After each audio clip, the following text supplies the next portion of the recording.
Hello everyone, welcome back to my YouTube channel. So today I'm going to start Indian economics series which is helpful for class 12th and the book which I refer that is T आजन we के होरी and ये जो notes हैं वो आपको मेरे Telegram channel पर मिल जाएंगे एंड उसका लिंक मैंने अपने नीचे डिस्क्रिप्शन बॉक्स में दिया हुआ है. So let's continue with the chapter 1 that is Indian economy on the eve of independence. That means independence से पहले हमारा इंडियन इकोनॉमी का क्या स्टेटस था. आज हम इस चैप्टर में वो सब बातें करेंगे. कैसा हमारा एग्रीकल्चर सेक्टर हुआ करता था उस टाइम पर on the eve of independence पर. इंडस्ट्रियल सेक्टर का हम स्टेटस देखेंगे. ऑक्यूपेशनल सेक्टर हम देखेंगे कि कौन से ऑक्यूपेशन में ज़्यादा लोग कौन से ऑक्यूपेशन में एंगेज हुआ करते थे. उस टाइम का हम फॉरेन ट्रेड देखेंगे कि इंडिपेंडेंस से पहले इंडिया का फॉरेन ट्रेड कैसा हुआ करता था, क्या स्टेटस था. ये इस पूरे चैप्टर में हम इन सब की बातें करेंगे. So let's continue with the first topic that is status of Indian economy before British rule. Means Britishers के एडवेंट होने से पहले, ब्रिटिशर्स के रूल करने से पहले हमारी इकॉनमी के ऊपर इंडिया का स्टेटस क्या था, एक बार हम वो देख लेते हैं. India was an independent, self reliant and prosperous economy. India independent थी, सेल्फ रिलायंट मीन्स आत्मनिर्भर थी, एंड प्रॉस्परस इकॉनमी थी, रिच और बहुत सक्सेसफुल इकॉनमी थी. Agriculture main source of livelihood for the most of the people. उस time पर agriculture को एक मेन सोर्स ऑफ लिवलीहुड माना जाता था for most of the people के लिए. मीन्स ज़्यादातर जो लोग एंगेज हुआ करते थे अपने लिवलीहुड के लिए वो एग्रीकल्चर सेक्टर में ही हुआ करते थे. साथ में कंट्री की economy was characterize by various kinds of manufacturing activities. Means country में और भी मैन्युफैक्चरिंग एक्टिविटीज़ हुआ करती थी. India was well known for its handicraft industries in the field of cotton and silk textiles, metal and precious stone works. और साथ में India जो था अपने हैंडीक्राफ्ट इंडस्ट्रीज़ में बहुत अच्छे से जाना जाता था. पूरे वर्ल्ड में बहुत अच्छी रेपुटेशन थी हैंडीक्राफ्ट इंडस्ट्रीज़ की. किस फील्ड में? मीन्स यहाँ का जो कॉटन एंड सिल्क टेक्सटाइल्स हैं, मेटल, प्रीशियस स्टोन वर्क्स, ये पूरी इन सब प्रोडक्ट्स की बहुत अच्छे से वर्ल्ड में पूरा अच्छे से रेपुटेशन थी. क्यों? क्योंकि इनका जो फाइन क्वालिटी ऑफ मटेरियल इनमें यूज़ किया जाता था एंड साथ में हाई स्टैंडर्ड ऑफ क्राफ्टमैनशिप. यहाँ की जो क्राफ्टमैनशिप्स थी वो भी बहुत अच्छी बात तो हाई स्टैंडर्डाइज थी, जिसकी वजह से जो हमारा हैंडीक्राफ्ट इंडस्ट्रीज़ थी उनकी वर्ल्ड वाइड बहुत अच्छी रेपुटेशन थी. मीन्स पूरे वर्ल्ड में इन सारे प्रोडक्ट्स को बहुत ज़्यादा डिमांड की जाती थी. क्लियर है? जैसे कि यहाँ पर लिखा हुआ है मसलिन, जिसको आप मलमल बोलते हैं, ये भी एक टाइप का कॉटन टेक्सटाइल है जो कि कहाँ पर का है? ढाका एंड बंगाल का. इसकी भी पूरे वर्ल्ड वाइड बहुत अच्छी रेपुटेशन हुआ करती थी. तो ऐसा है हमारा स्टेटस था इंडियन इकोनॉमी का on the eve of independence की. हैंडीक्राफ्ट इंडस्ट्री की बहुत अच्छी रेपुटेशन थी. हैंडीक्राफ्ट इंडस्ट्रीज़ को वर्ल्ड वाइड बहुत अच्छी रेपुटेशन मिली हुई थी. साथ में जो एग्रीकल्चर सेक्टर में most of the people engage थे लिवलीहुड के लिए. एंड साथ में जो हमारी इंडिया थी वो एक इंडिपेंडेंट थी, सेल्फ रिलायंट थी एंड प्रॉस्परस इकॉनमी थी. फिर हम देखते हैं almost after 200 years of British rule. Means 200 साल ब्रिटिशर्स ने हमारी कंट्री के ऊपर रूल किया. उसके बाद इंडिया को इंडिपेंडेंस कब मिली? 15 अगस्त 1947 में इंडिपेंडेंस मिल गई. नेक्स्ट टॉपिक आता है हमारा objective and nature of British policy in India. Means British की जो पॉलिसी थी इंडिया में उनका क्या मेन ऑब्जेक्टिव था, क्या नेचर था, वो हम देखते हैं. The economic policies pursued by the British colonial government in India were concerned more with the protection and promotion of the economic interest of their home country.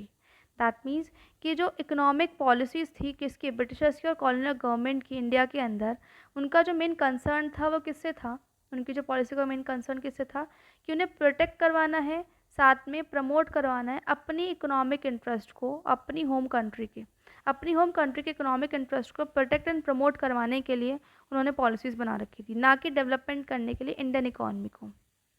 Means उनकी जो policy थी वो इस टाइप से उन्होंने बनाई हुई थी कि जिससे वो अपनी कंट्री के इकोनॉमिक पॉलिसी को प्रोटेक्ट करवा सकें, साथ में प्रमोट करवा सकें.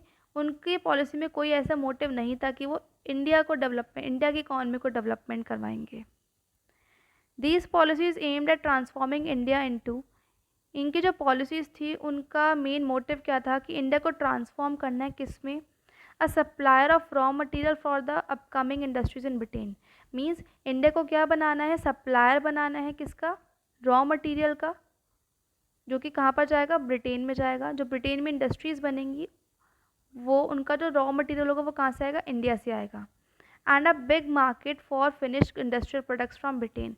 और साथ में इंडिया को क्या बनाना है? एक बिग मार्केट बनाना है जहाँ पर ब्रिटेन से जो भी प्रोडक्ट फिनिश गुड्स होंगे वो कहाँ पर जाएंगे? इंडिया में जाएंगे और इंडिया उन सब गुड्स को परचेज़ करेगा. मीन्स इंडिया को मार्केट बनाना है अपनी फिनिश गुड्स की, ब्रिटिशर्स की फिनिश गुड्स की मार्केट बनाना है, और साथ में इंडिया को क्या बनाना है, एक सप्लायर बनाना है किसका, रॉ मटेरियल का। कि यहाँ पर हम ब्रिटेन ले लेते हैं और यहाँ पर हम इंडिया ले लेते हैं, कि इंडिया रॉ मटेरियल सप्लाई करेगा कहाँ पर, ब्रिटेन में, ब्रिटेन उसमें इंडस्ट्री सेटअप करेगा अपनी, और ब्रिटेन का जो भी फिनिश गुड होगा वो कहाँ पर जाएगा, इंडिया में जाएगा, और इंडिया में जाकर इंडिया को अपनी मार्केट बनाना फिनिश गुड्स की। ये इस पॉलिसी का मेन मोटिव था, ब्रिटिशर्स की मेन पॉलिसी का। नेक्स्ट इसमें एक नोट आता है, economist who attempt to measure estimate of India's national income and per capita income. ये सारे इकोनॉमिस्ट का नेम है जिन्होंने सबसे पहले इंडिया में नेशनल इनकम और पर कैपिटा इनकम को एस्टिमेट किया था। कौन कौन थे, दादा भाई नौरोजी, यहाँ पर बी कर लेना, Dadabhai Naoroji, William Digby, Findlay Shirras, VKRV Rao and RC Desai. ये सब वो लोग हैं, ये सारे वो इकोनॉमिस्ट हैं जिन्होंने सबसे पहले इंडिया में की नेशनल इनकम और पर कैपिटा इनकम को एस्टिमेट किया था। And the estimation given by VKRV Rao on national income and per capita income were considered very significant। और जो VKRV राव ने जो नेशनल इनकम और पर कैपिटा इनकम एस्टिमेट किया था, उनकी सबसे ज़्यादा सिग्निफिकेंट माना जाता है उनकी एस्टिमेशन को। तो जब भी आपसे पूछा जाए कि किसने एस्टिमेट करा है नेशनल इनकम को और पर कैपिटा इनकम को, तो हम हमेशा VKRV राव की ही का ही नाम लिखते हैं कि इन्होंने ही एस्टिमेट करा है, क्योंकि इनके एस्टिमेशन को सबसे सिग्निफिकेंट माना गया है। क्लियर है। तो अभी हमने देखा कि ऑब्जेक्टिव और पॉलिसी क्या थी ब्रिटिश रूल की इंडिया के अंदर, कि मीन्स ब्रिटिशर्स की क्या पॉलिसी थी इंडिया के अंदर, उनके ऑब्जेक्टिव्स क्या क्या थे। नेक्स्ट हम देखते हैं status of Indian agriculture sector during British rule, कि ब्रिटिश रूल के टाइम पर एग्रीकल्चर सेक्टर का क्या स्टेटस था, वो हम बात करेंगे अब। Under British rule India was primarily an agrarian economy. India कैसी इकॉनमी थी, एग्रीगन इकॉनमी, मीन्स जिसमें ज़्यादातर एग्रीकल्चर एक्टिविटीज़ ज़्यादा होती थी। With about 85% of the countries population living in villages, जहाँ पर हमारी पॉपुलेशन का 85% कहाँ पर रहता था, विलेजेस में रहता था। डिराइविंग देयर लिवलीहुड डायरेक्टली और इनडायरेक्टली फ्रॉम एग्रीकल्चर, और जो मेजर जो लिवलीहुड था वो कहाँ से आता था, एग्रीकल्चर एक्टिविटी से ही आता था। However, despite a large proportion of population being engaged in agriculture, जैसे कि हमने देखा कि जो मेजर जो लोग थे वो कौन से सेक्टर में एंगेज थे, 85% एग्रीकल्चर सेक्टर में। ज़्यादातर जो ऑक्यूपेशन था वो किस में एंगेज था, हमारा इंडिया का एग्रीकल्चर सेक्टर में, लिवलीहुड वहीं से आता था। तो इसके बावजूद भी इंडिया का agriculture sector continue to experience significant stagnant and low productivity during British rule. जैसे हमने बात करी है, मेजर जो लोग थे वो हमारे एग्रीकल्चर सेक्टर पे ही डिपेंडेंट थे, एग्रीकल्चर सेक्टर का ही मेन ऑक्यूपेशन मानते थे। फिर भी हमारा जो एग्रीकल्चर सेक्टर था वो उस टाइम पर कैसा था, हमारा स्टेगनेंट था। स्टेगनेंट मीन्स रुका हुआ था। प्रोडक्टिविटी बहुत कम हुआ करती थी एग्रीकल्चर सेक्टर में ड्यूरिंग ब्रिटिश रूल के टाइम पर। अब हम कुछ फीचर्स देख लेते हैं, क्या मेन कॉजेज़ हैं जिसकी वजह से हमारा जो एग्रीकल्चर सेक्टर एक स्टेगनेंट था एंड लो प्रोडक्टिविटी हुआ करती थी एग्रीकल्चर सेक्टर के अंदर। तो क्या मेन रीजंस हैं वो एक बार हम देख लेते हैं। लैंड सेटलमेंट सिस्टम जिसको हम ज़मींदारी सिस्टम भी बोलते हैं। ज़मींदारी सिस्टम में क्या होता था, ये हमारी हो गई ब्रिटिश गवर्नमेंट, ये हो गए हमारे ज़मींदार्स, और यहाँ पर हमने ले लेते हैं पीजेंट्स। ज़मींदार्स को हम क्या बोलते थे, या फिर टिलर्स ऑफ द सॉइल बोल देते हैं। ज़मींदार कौन थे, ऑनर ऑफ द सॉइल हम इनको बोला करते थे कि ऑनर है सॉइल के। जो हमारे टिलर्स थे ये फार्मर थे।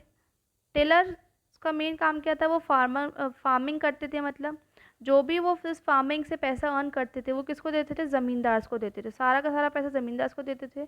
ज़मींदार सिर्फ उनको इतना ही पैसा देते थे जो उनकी सब्सिस्टेंस के लिए, मीन्स जो उनको मिनिमम जो उनके खाने के लिए काम आ सके, सिर्फ एक टाइम का खाना वो खा सके, इतना उनको पैसे देते थे। नहीं तो सारा पैसा किसके पास जाता था, ज़मींदार के पास जाता था। मीन्स उनके सर्वाइवल के लिए उन्हें पैसे दिया जाता था। सारा का सारा पैसा ज़मींदार के पास जाता था। ज़मींदार गवर्नमेंट को एक फिक्स्ड अमाउंट, जैसे कि आज के टाइम में हम टैक्स देते हैं, ऐसे ही ज़मींदार फिक्स सम देते थे गवर्नमेंट को, और जो भी बचा हुआ पैसा था वो ज़मींदार अपने पास रखते थे और अपनी लग्जरियस लाइफ के लिए वो इंजॉय करते थे। इस तरीके से पूरा ज़मींदारी सिस्टम चलता था उस टाइम पर, जिसकी वजह से क्या हुआ था कि हमारा जो इंडिया का एग्रीकल्चर सिस्टम था वो बहुत बैकवर्ड और स्टेगनेंट हुआ, क्योंकि जितना भी पैसा आ रहा है वो ज़मींदार के पास जा रहा है। ज़मींदार कुछ amount of fix sum government को दे रही है, बचा हुआ पैसा ज़मींदार के पास ही जा रहा है, रखा हुआ है। और ज़मींदार जो है पीजेंट्स को, जो हमारे टिलर्स थे, उनको सिर्फ मिनिमम सर्वाइवल के लिए ही दिया करती थी। सारा का सारा पैसा ज़मींदार के पास है। ज़मींदार फार्मिंग में के ग्रोथ के लिए तो कुछ काम नहीं कर रहे हैं, वो अपनी लग्जरियस लाइफ जीने के लिए वर्क कर रहे हैं। मीन्स अपनी लग्जरियस लाइफ को इन्जॉयमेंट के लिए वो सारा पैसा यूटिलाइज़ कर रहे हैं। तो इस तरीके से, इसकी वजह से ये जो मेन फंक्शन था, जिसकी वजह से हमारा जो एग्रीकल्चर सेक्टर था उस टाइम पर बहुत स्टेगनेंट था एंड बैकवर्ड था। तो ये लिखा हुआ है, the colonial government introduce various system of land settlement system like zamindari system which was implemented in the then Bengal presidency.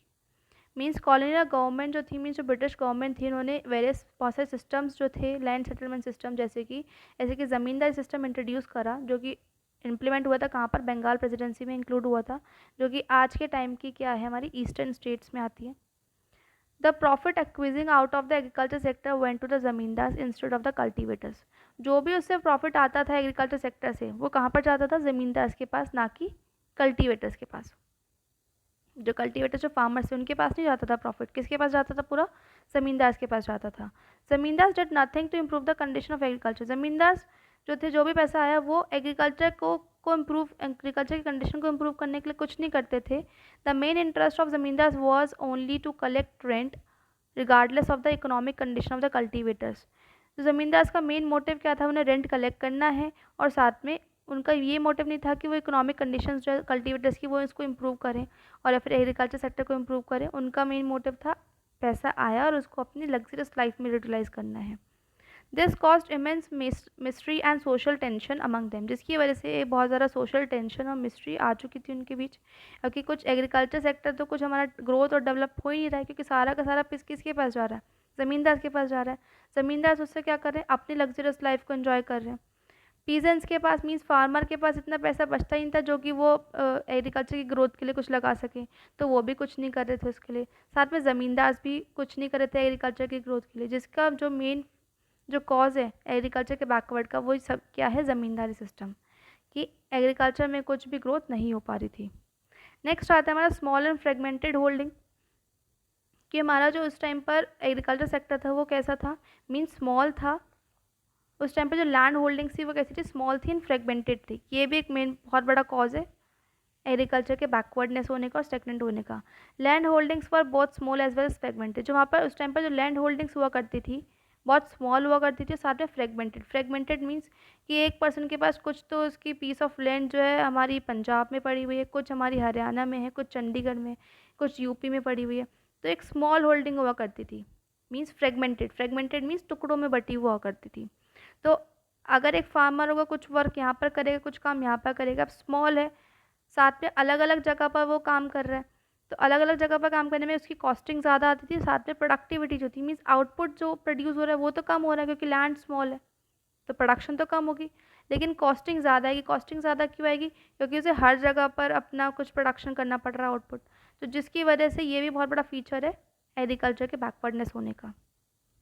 Clear है। अनइकोनॉमिक यील्डिंग हुआ करती थी, लो आउटपुट बहुत ज़्यादा कम हुआ करता था, साथ में कॉस्ट ज़्यादा आती थी, जिसकी वजह से एग्रीकल्चर बैकवर्ड था।